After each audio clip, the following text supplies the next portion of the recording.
We're standing in our bedroom, and right here is the bedroom door. That's the bathroom door. We definitely need some privacy in here, so I picked up a couple of doors that we're going to finish and get installed. Here's the first door, and we chose a pine door, and we decided to get a slab instead of pre-hung. That's because we couldn't find the style we wanted, and we have a unique situation anyway, and that is that we are using tongue and groove boards on our walls. So instead of a 1/2 inch drywall, we have a 3/4 inch wood wall. And what that means is over the two sides of the wall, we actually have an extra 1/2 inch wider than a standard house would. All the pre-hung doors are designed for drywall, and they're not going to be wide enough for my fatter walls. So that's kind of why I decided to go this route. Hope I can do it right, so let's get working and get our wood cut to size.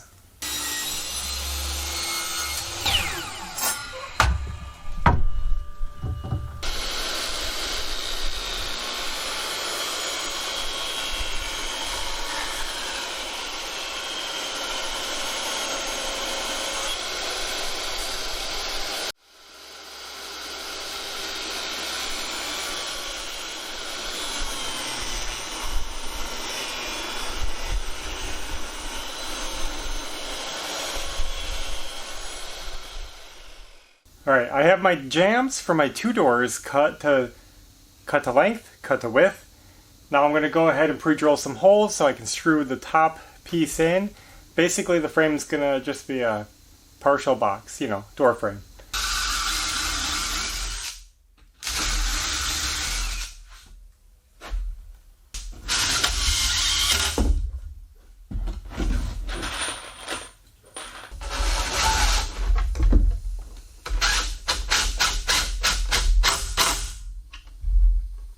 Now the only thing left to do is to put on my door stops, which is the trim that the door hits against when it closes, and to notch out the hinges.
This was bad, I could tell when I was doing it, but it's good enough.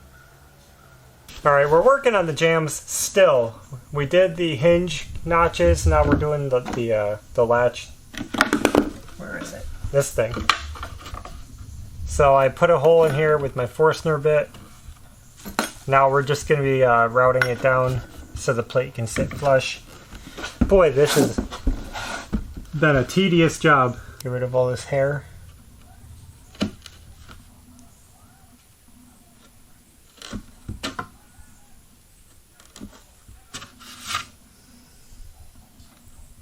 You can see how it's going.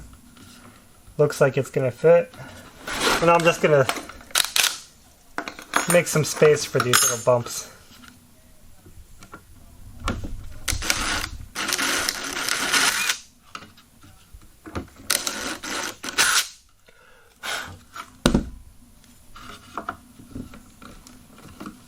I'm going to be using this little jig to help me drill the holes on this door.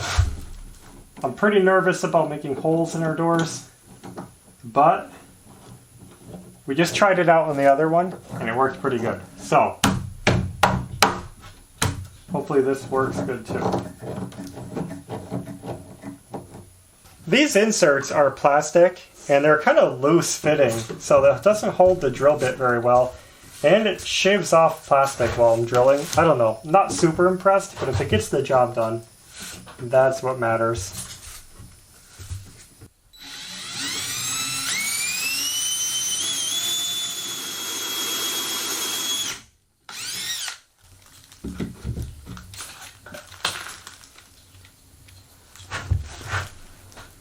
See what I mean? Look at all the plastic that comes off of this.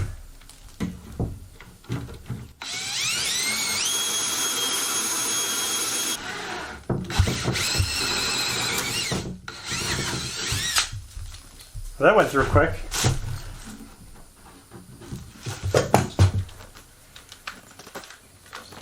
Ah! That was hot. Wait till it cools down, maybe. Maybe the heat makes it harder to get it done.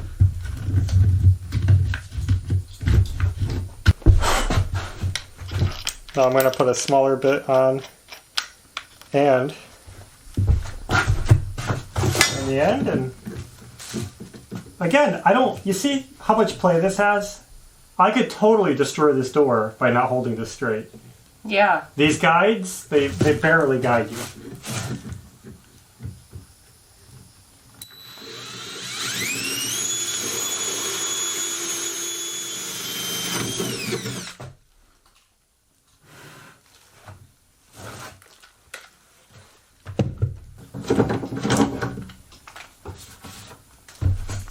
Well, it worked. You can see the plastic is kind of chewed up in there. Well, I don't know if you can see it. It really is chewed up. From the drill bit. That should be made out of metal, don't you think? And I even hit the clamp when I came through the other side. Those grooves aren't supposed to be there. So, I don't know. I'm not sure that this thing did much more than like a paper template could, really. You still have to do all the work of holding it straight. Mm-hmm. Make sure you're drinking a lot of water, okay? Drink up. Well, you can see we have our notch out done. Everything's looking good on both doors. But there's not much light in here, so I'm going to call it quits for tonight. Tomorrow, we're going to stain and clear coat it, the frames and the doors. Hopefully they're going to come out beautiful, and then we can get them installed. Finally, I'm going to be so happy when this job is done. We have light again, and we're back at it, getting these doors done. Right now I'm building door stops, and these might seem a little oversized, but this is our doorstop material. So I cut them for the first door. We're going to get these tacked in, and we'll go from there. We're using that piece of wood for a spacer that's the size of the door so that he knows where to nail this on.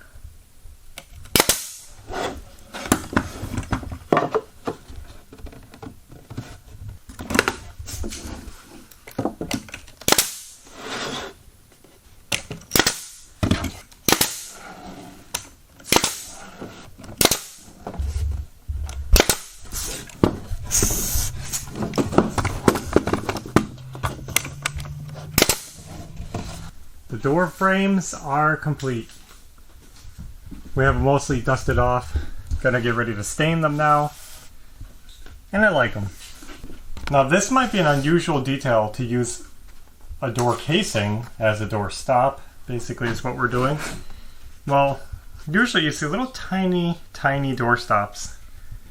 But we wanted something a little bit bigger, a little more thick, because the door stops at the store are too narrow, and I wanted them to be a little more robust. I was hoping to match them to the original door stops, and you can see they're very chunky, very wide, very thick. Here's the original door. Well, anyway, aside from the bad lighting, you get the point. They had some nice big door stops, chunky. But I couldn't find a board that matched our original ones, and these trim boards were actually cheaper than a lot of the other options. So we said, let's just do that, make them a little fancy. And I think once it's all stained, it's going to look pretty good.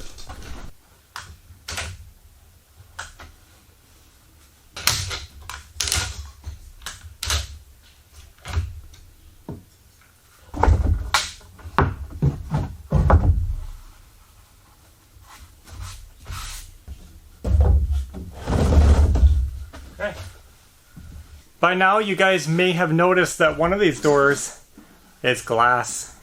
And that might seem unusual, but yes, we're doing a glass door on our bedroom. This is the bathroom door, this is the bedroom door. We'll talk more about that glass later. For now, we're going to start staining with this.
Alright, we just finished up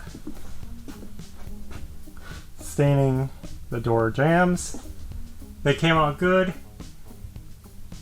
and the clear coat is going to change it dramatically. I'm really happy with how these came out. It looks beautiful. Again, the clear coat is going to add a lot of depth to it. It looks good. Now you have to remember, we're not professionals. We're a DIY family doing the best we can.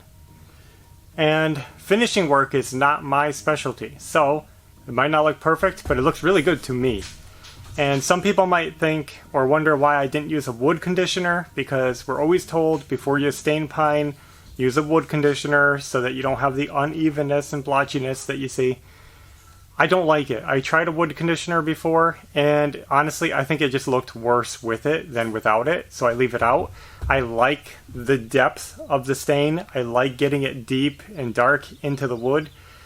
And the wood conditioner, I think it blocks too much stain absorption, and I think that sometimes it looks just as blotchy and just thinner. So when this is all done, I think it's going to look totally good, and I don't mind seeing those lights and darks. The heaviness of the grain doesn't bother me. That's why I didn't use a wood conditioner. And one more thing, hinges. I only put 2 hinges on each door, on the jambs and the door, and everybody knows you need 3 hinges, but you don't. Again, I'm just trying to mimic the original house. All of the original wood doors only have 2 hinges on it, so I decided to leave out the 3rd hinge. Now, a standard interior door like these, even with the glass, I know that's a heavy door, but 2 hinges is strong enough to hold it if they're done right. And the 3rd hinge, while it does help a little, it really just helps stiffen up the door and keeps the style from warping. So it's just keeps the door flatter, basically. These doors have engineered styles. They're not going to warp easy. They're not a solid piece of wood, so they're made to be stable, and I think I'm going to be fine. We're going to try to get away with it. If we ever need a third hinge in the middle, we can route it out and add one later. It's not a big deal. You can always add one. You can't take one away as easy. So sticking with 2 hinges just for looks. And again, the original doors all have 2 hinges, and they've been that way for decades. So regardless of what they tell you online, it's proven to work in our house at least. Okay, so I guess we're going to let these dry. After they dry, we're going to do our 2 coats of clear. We're going to do a clear semi-gloss, right, on these? Probably. Like the trim? Yeah. And get them installed, hopefully. So I just wanted to give a quick update. We just got the first coat of clear sealer on the doors. Stain, obviously it's dry.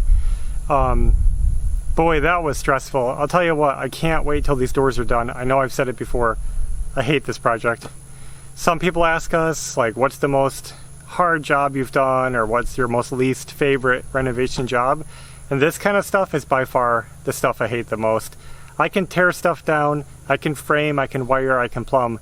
When it comes to finish work, especially staining and finishing and doors and trim work, I hate it. Now, I'm not thrilled with how that first coat came out, but we get to sand it, put the second coat on. I think it's going to look a lot better. We're not going to get to that today, so I'm going to save that for next time when we'll just finish up the doors behind the scenes, and I'll show you them maybe next time. This should be done. Some people have been asking about the yard, the property, how's it been doing since laying down the sand?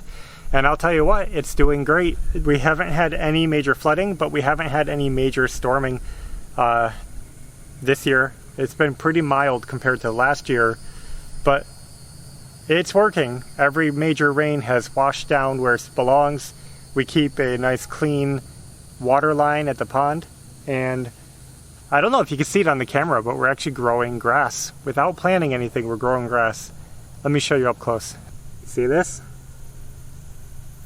Now it does get torn up when we drive the excavator, but it's growing everywhere. I think this is called centipede grass.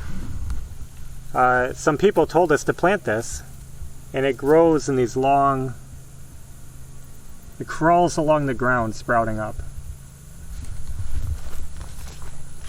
You can kind of see what I mean right here. So I believe all of these plants came from the sand itself, this fill dirt. Had roots in it, and apparently roots and seeds were enough to bring this whole property to life. And we'll see what happens. We're not going to stop it. We're not trying to promote it. It just is what it is. Ashley actually prefers the sand. She enjoys walking in it. So we kind of didn't want stuff to grow in it, but it's growing. So it's going to be cool, because if it does grow back, we'll have a normal yard, and that's going to help with water also. So it's fine.